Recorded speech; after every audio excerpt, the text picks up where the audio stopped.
Hi, I'm Dr. Raelia coming to you from Melbourne, Australia.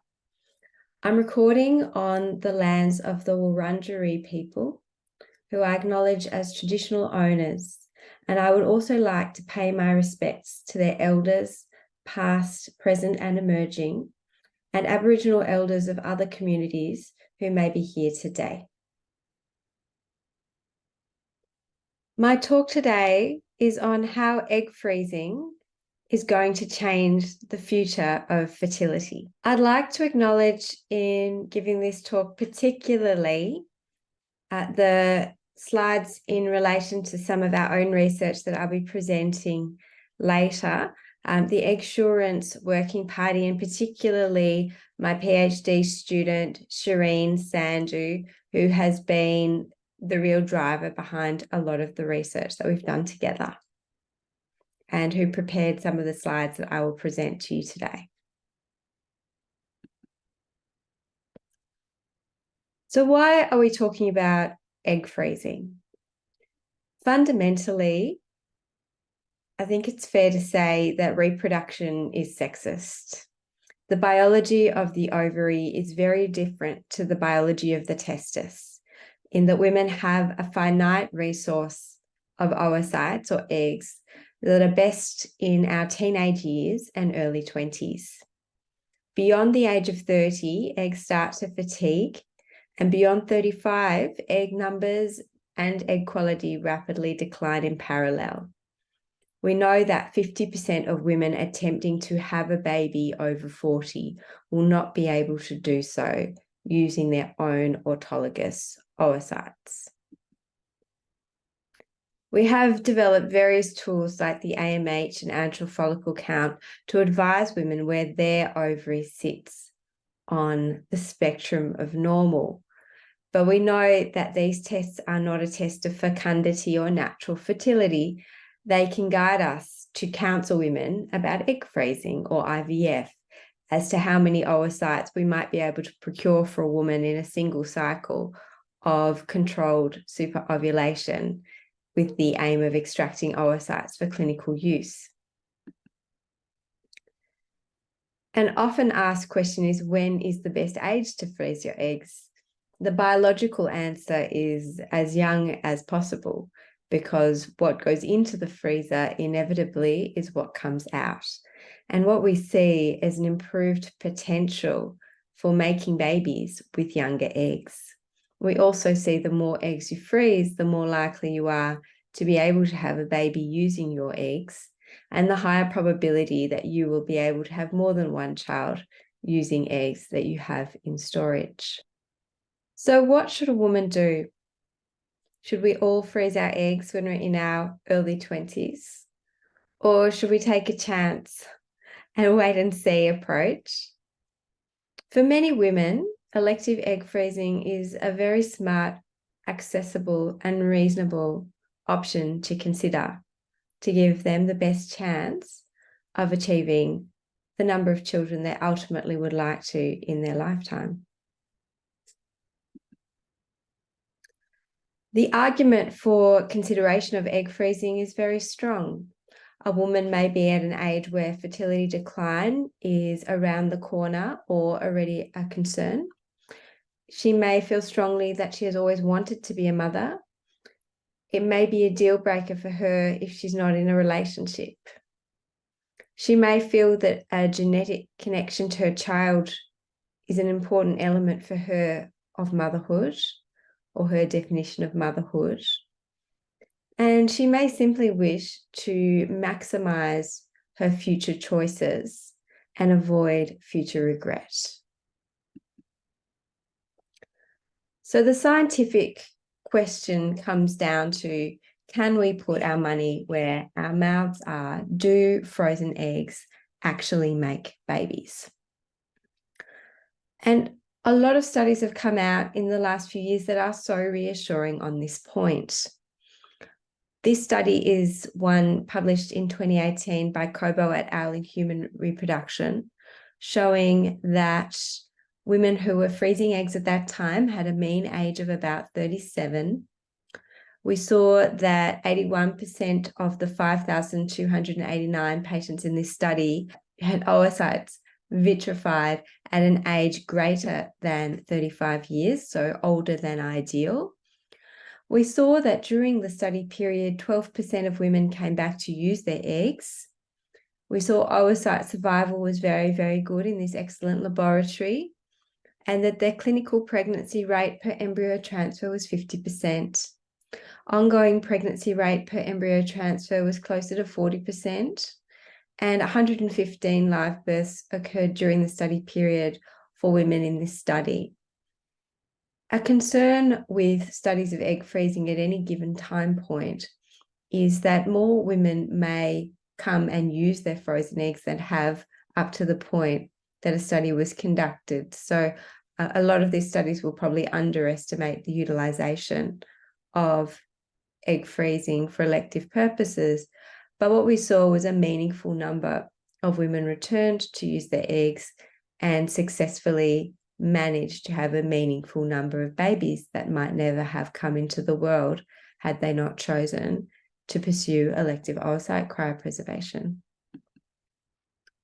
A further study was published in Human Reproduction by Cornet Bartholomé et al. In 2020. This was a fascinating study, a retrospective cohort analysis looking at 1,800 odd cycles of oocyte donation, looking at in total about 37,000 oocytes. This was a great study because each donor provided enough sibling oocytes from the same egg collection to allow one cycle of fresh recipient oocyte donation and one cycle of frozen recipient oocyte donation. And subsequently in this study, there were 2,561 cycles observed with fresh oocytes and 2,471 cycles observed with vitrified oocytes, and a total of 5,032 embryo transfers were performed between 2011 and 2017. Vitrified oocytes resulted in lower live birth outcomes than sibling fresh oocytes, 32.1% versus 31.9%. So this was statistically significant, and it was clinically significant. However, when the efficiency of warming oocytes was taken into account, reproductive outcomes in recipients became comparable, and we saw that the live birth rate was practically the same in both groups. We've learned that egg freezing technology now allows the reporting of IVF success rates comparable to standard IVF. We also know women need to freeze a high number of oocytes and need to freeze a buffer, predicting that some oocytes will be lost in the freeze-warm process. It may be for an individual woman, based on her age and her ovarian reserve, that multiple treatment cycles may be advised to predictably achieve the best results that she can achieve. What we also know is that egg freezing is on the rise. Egg freezing is something that we have been watching since it became non-experimental in 2012. And we've seen that the average age of first-time mothers over the last decade has increased significantly in Australia and also in developing countries.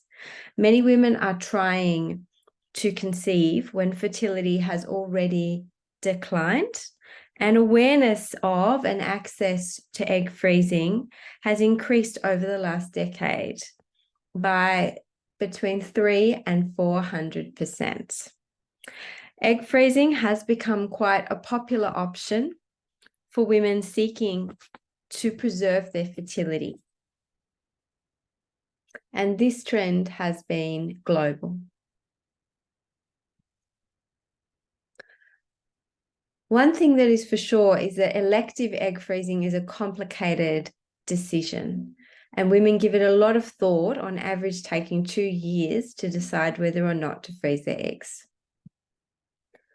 Questions like, can I manage the side effects? Or am I comfortable with the health risks associated with egg freezing? How long can I store eggs for? And the storage limit does vary country to country and jurisdiction to jurisdiction. How many eggs should I freeze? How many cycles will this take? How many eggs am I okay with if I can't reach my desired outcome? Will I regret my decision to freeze my eggs, to not freeze my eggs? What if I have a poor outcome from treatment? And of course, a very important question, can I afford it?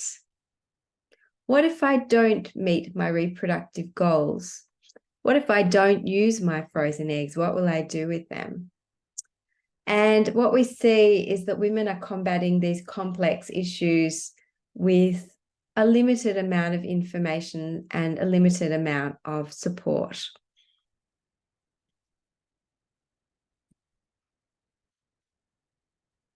To address this, we developed a decision aid to support women who are considering egg freezing. These are gold standard for the support of complex health-related decisions. They're used for decisions where more than one reasonable option may be available to choose from, each with pros and cons, and where a person's values determine which option is most suitable for them. Decision aids aim to inform users of their options and to help clarify personal values and facilitate discussions with healthcare professionals.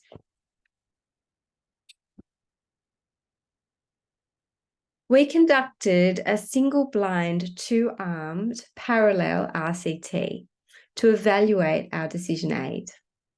Our hypotheses are on the screen. Our studies had a control group provided with a link to the Victorian Assisted Reproductive Treatment Authority website, and an intervention group additionally provided with our decision aid.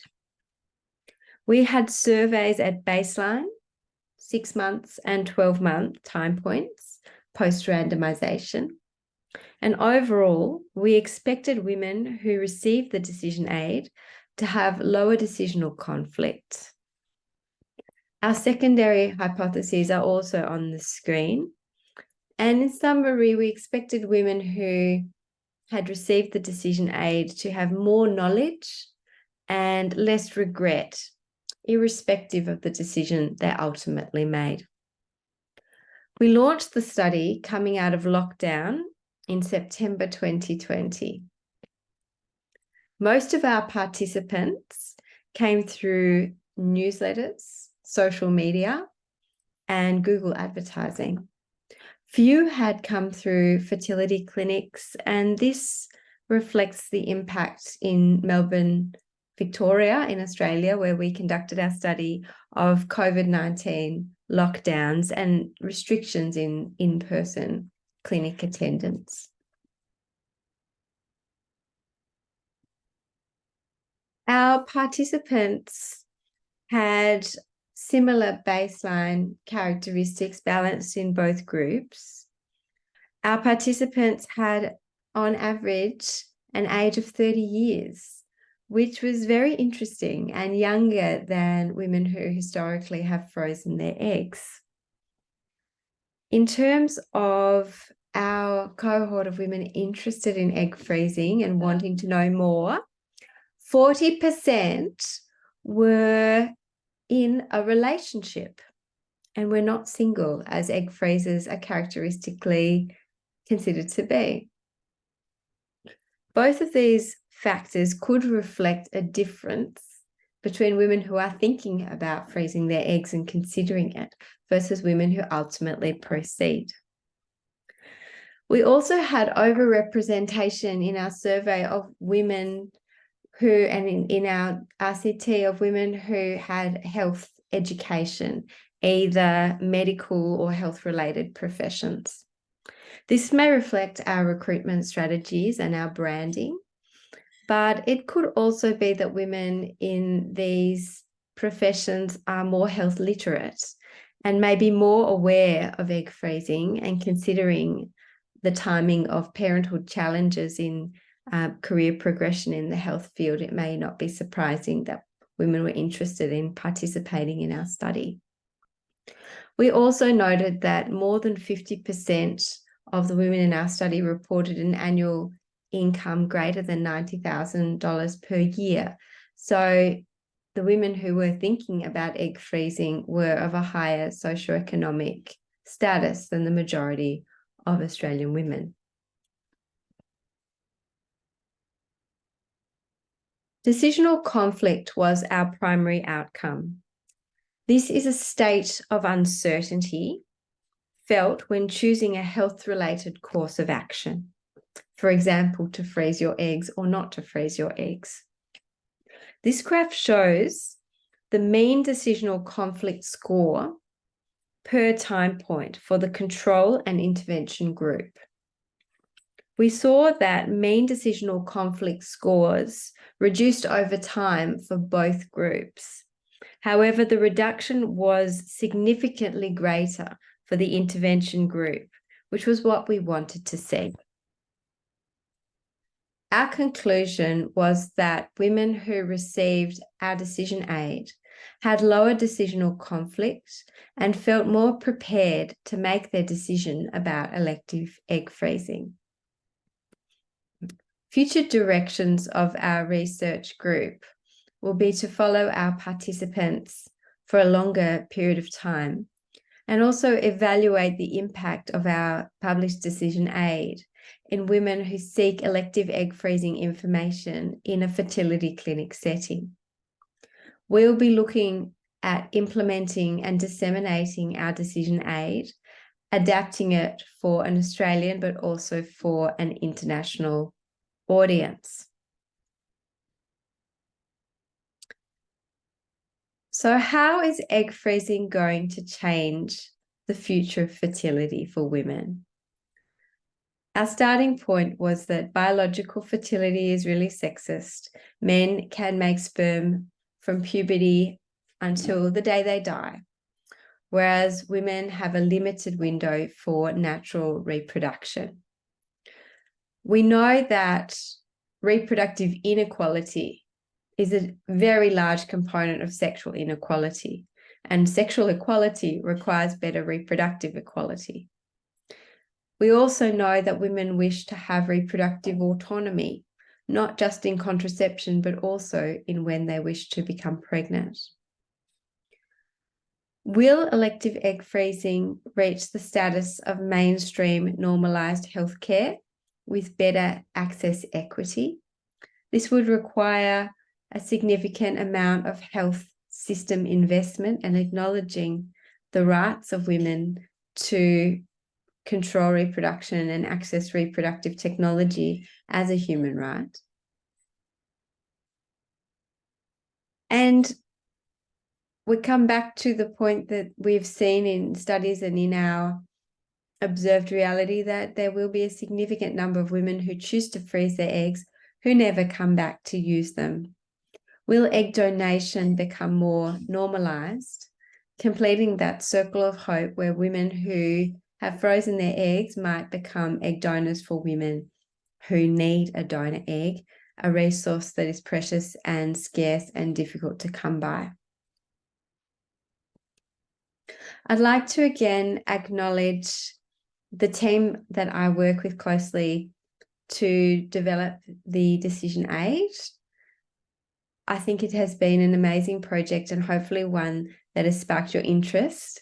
And if anybody would like to be involved in future research using our decision aid or implementing it in your clinic setting, please do get in touch, and I'd love to speak to you further about that. Thank you so much for having me.